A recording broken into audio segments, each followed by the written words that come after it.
ইমাম শাফি রাহিমাহুল্লাহ আহমদ ইবনে হাম্বলকে চিঠি লিখলেন যে আহমদ, আমি তোমার গুরু, আমি তোমার শিক্ষক, আজ অনেক দিন হয়ে যায় তোমার সঙ্গে আমার সাক্ষাৎ নাই, তোমার সঙ্গে আমার দেখা নাই।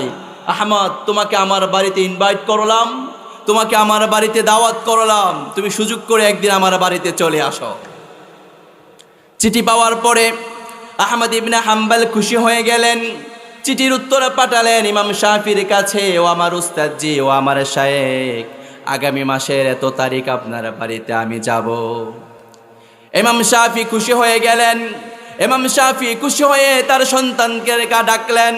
তার সন্তানদেরকে ডাকার পরে বললেন, ও আমার সন্তানেরা, জামানার বড় ইমাম আহমদ ইবনে হাম্বল নামক একজন ব্যক্তি আমার ঘরের মধ্যে আসবে আগামী মাসের এত তারিখ, তোমরা প্রস্তুতি নাও।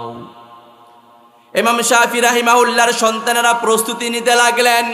তারিখ গণিয়ে আসলো, যেই কথা সেই কাজ। ইমাম আহমদ ইবনে হাম্বল পুটলা একটা নিয়ে শাফি রাহিমাহুল্লাহর বাড়িতে চলে গেলেন।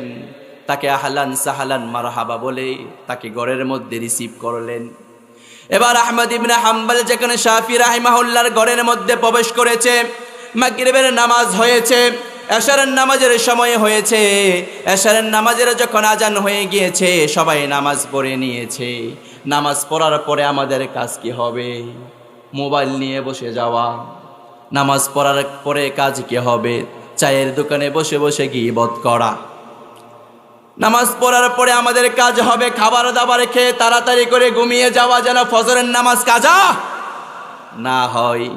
ইমাম শাফি রাহিমাহুল্লাহ খাবার দাবার গ্রহণ করার জন্য বসে গেলেন। নামাজের পরে অনেকগুলো আইটেম সামনে সাজানো হলো। আহমদ ইবনে হাম্বল খাবে, শাফি রাহিমাহুল্লাহ খাবে, তার সন্তানেরা খাবে।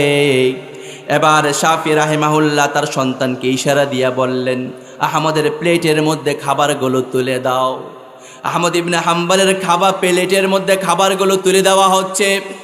এক প্লেট দিল, দুই প্লেট দিল, সামনে যতগুলো খাবার সাজানো ছিল সবগুলো আস্তে আস্তে আহমদ ইবনে হাম্বলের প্লেটের মধ্যে দিল। মাগার আহমদ ইবনে হাম্বলের খাবার শেষ হয় না, যা দে তা খায়ালা, কোনো কিছু রাখে না। সামনে যা ছিল সব খেয়ে ফেলেছে আহমদ ইবনে হাম্বল।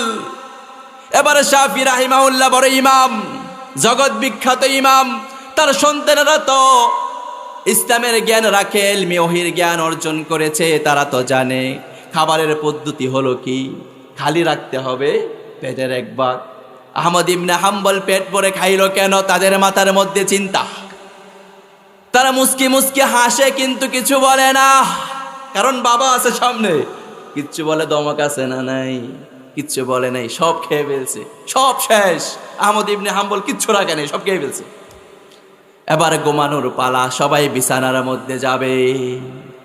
এবার আহমদ ইবনে হাম্বল রাহিমাহুল্লাহর ঘরের সামনের মধ্যে লুটা ভর্তি পানি রাখা হলো, বদনা ভর্তি পানি রাখছে।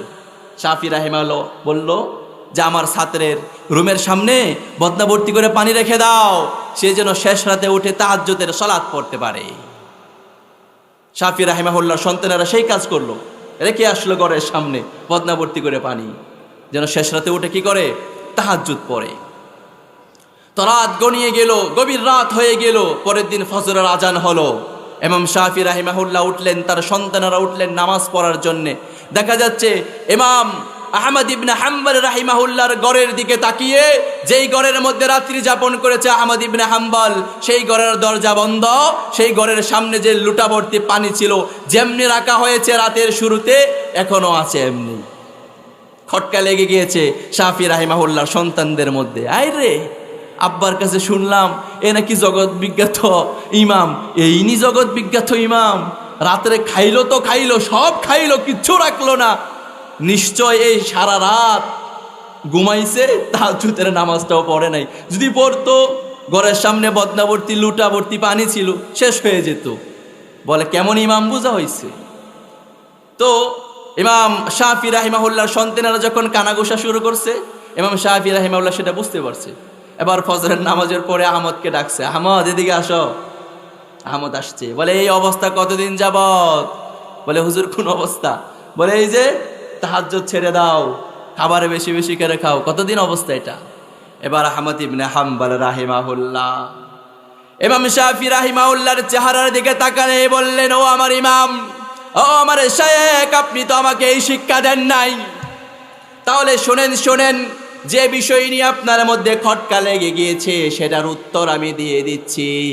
গতকাল রাত আপনার দস্তরখানের মধ্যে যখন আমি বসেছিলাম, আমি যখন বিসমিল্লাহ বলে খাবার খাওয়া শুরু করে দিলাম, আমি দেখলাম আসমান থেকে বরকত নাজিল হচ্ছে এই খাবারের মধ্যে। জোরে বলি আল্লাহু আকবার।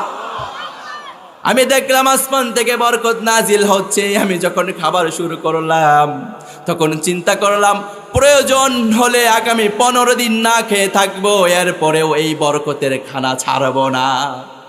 এটা চিন্তা করে খাবার সবগুলো শেষ করেছি।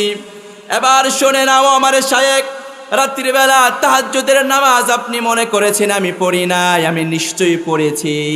এই যে লুঠাভর্তি পানিগুলো রয়ে গেল কেন? আজকে দীর্ঘদিন পর আমি ইশারের ওযু দিয়ে ফজরের সালাত পড়েছি, আর সারাটা রাত শুয়ে বসে একটা কোরআনের আয়াত থেকে 100টা মাসালা বের করেছি। এটা কিসের নিয়ামত, কিসের বরকত? হালালের। কিসের? হালালের। এজন্য আমরা হালাল রিজিক ভক্ষণ করব, হারাম থেকে দূরে সরে যাব ইনশাআল্লাহ। আল্লাহ আমাদেরকে বুঝদান করেন, পড়েন আমিন। তাহলে 1 নাম্বার বললাম কি, হালাল হারামের তমিজ করতে হবে, পার্থক্য করতে হবে।